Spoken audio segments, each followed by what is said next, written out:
Hey everyone, really excited to share today 3 tips for food photography, composition, camera settings, and prepping your subject. So without further ado, let's get to it. First, number 1, composition. Composition is key for any type of shooting, especially when it comes to food photography. And really, it doesn't matter what type of camera you have, whether you're shooting on your DSLR or your cell phone. Good composition will only elevate your food photography. My biggest tip for composition is get high or get low. Don't shoot everything at eye level. Change the angle, shoot up high, shoot down low. Maybe it's something that's beautifully plated. You can really play with that angle. Don't be afraid to stand on a chair in a restaurant and shoot overhead, especially if this is your interest as a blogger, as a food photographer, or a food journalist. Don't be afraid to get up high. The other thing too is get down low. Sometimes there's things that have a big stack, it's like a huge stack of pancakes or a giant beefy burger. And really to get that depth to show how big this element is, you gotta get low, dip below eye level. So definitely composition, I could do a whole series on composition alone, but this really matters. Tip number 2 is camera settings. This seems kind of a no-brainer, especially if you're working off a DSLR. Camera settings really matter and will help elevate your food photography. One thing is, if you're like me, so you're shooting a lot of low light situations, you're shooting a lot of kind of guerrilla style things or more editorial blogger based content, you're definitely you're shooting handheld as opposed to tripod. So when it comes to handheld photography, do not dip below that 1/60th.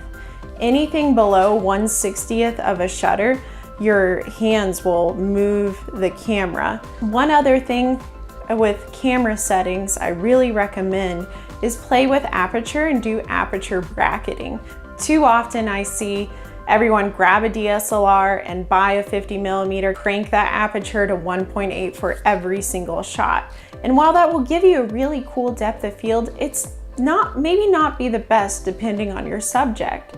And really sometimes when you have that super shallow 1.8 depth of field, you can't really pull focus on what you're looking at, or things end up being blurry. Or play with your apertures, bracket up, bracket down. If you want that shallow depth of field, really stay around 2. You can still get a really great shallow bokeh blurry background effect with a f2 to f3 aperture.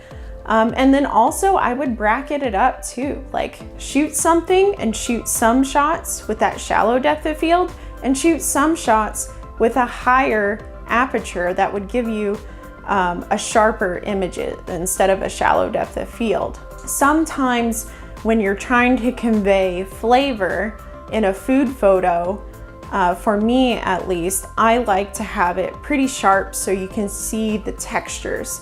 Because how else are you going to taste, from an image? It's really hard to convey flavor. My last tip for you guys is all about prepping the subject. So this is prepping the actual food, whether it's ordering additional items, whether it's adding that human element. Sometimes a lot of the food photography that I really admire and that I try to emulate have some sort of human element, whether it's holding, a glass, whether it's you have all these, chips and dips and there's one hand taking a chip or something like that. But adding that human element, it just kind of focuses your eye in on that, and it feels more real than something super photoshopped or staged when it comes to food photography. Another thing with prepping your subject is ordering the right kind of things. This is kind of personal preference, but for me, I love ordering things with color, not only because it entices me, and a lot of times it's a lot more flavorful when I taste it, but it's so great to photograph. So even if you have something kind of bland, try to add those elements of color where you see them, Whether it's like a coffee and it's a bland brown, maybe there's a succulent or something on the table, you can tie in that color. If there's any other way you can add in color, be mindful of that. Because certain colors vibrate, differently when your eye looks at it and you're enticed and engrossed in this image, and that, will only elevate your photography that much more. So a quick recap here on my top 3 tips for food photography is 1, composition. Get high, get low, play with the angles. Don't be afraid to be the weird person taking pictures of their food, especially when you're like in a more editorial style photographer. Number 2, all about your camera settings. We could dive in a lot more with that alone, but main takeaways for camera settings: if you're shooting handheld, do not below that 1/60th of a shutter speed, and also bracket your aperture, because sometimes the sharper image may be better than the one with the more shallow depth of field.